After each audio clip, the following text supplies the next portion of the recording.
la femme découvre que tous les habitants de la communauté ont disparu. Elle sort précipitamment pour chercher tout le monde. Mais une scène terrifiante se déroule derrière elle. Les voisins apparaissent tous au pied de la femme, puis se transforment en une mare d'eau noire avant de disparaître. Jenny pense avoir des hallucinations et continue à chercher. Mais quand elle pénètre dans un bassin d'eau, les maisons alentour rétrécissent, comme si elle était une géante dans ce monde. Alors que Jenny commence à avoir peur, elle entend le vrombissement de voitures au-dessus de sa tête.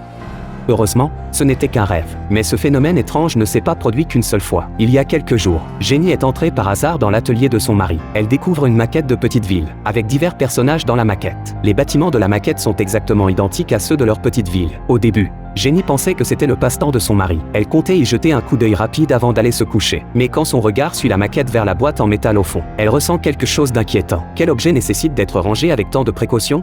Jenny s'empresse de prendre la boîte métallique pour l'examiner. Elle découvre qu'elle contient de vieilles enveloppes conservées. À ce moment-là, son mari rentre soudainement à la maison. Jenny doit remettre la boîte à sa place. L'affaire de la maquette et des lettres était censée s'arrêter là. Mais le lendemain, en raccommodant le pantalon de son mari, elle découvre par hasard un papier dans la poche de son mari. C'est une lettre d'amour adressée à une femme. Jenny reste pétrifiée. Depuis ce jour, elle fait des cauchemars chaque nuit. Elle a même l'impression que toute la petite ville est virtuelle. Elle ne peut que s'adresser aux collègues qu'elle aime en secret depuis longtemps, et convient avec lui de se voir discrètement tout à l'heure. Cependant, quand John apprend la situation, il trouve que les soupçons de Jenny sont sans fondement. Son mari étant le créateur de la petite ville, il est normal qu'il ait une maquette. Et ce papier date peut-être d'il y a de nombreuses années. Il veut convaincre Jenny de ne pas avoir de soupçons. Mais Jenny pense que, si son mari a fait quelque chose, elle aura des raisons de demander le divorce. Ainsi elle pourra être avec John. Dès ce jour, tous deux préparent leur enquête sur le mari. Ils s'introduisent même discrètement dans l'entreprise du mari en pleine nuit. Portée par l'espoir d'une vie future avec John, Jenny découvre effectivement quelque chose dans l'entreprise. Un album photo contenant de nombreuses photos, toutes de femmes inconnues. Cela confirme encore plus les pensées de Jenny. Tous deux se sentent soudain pleins d'espoir. Seulement,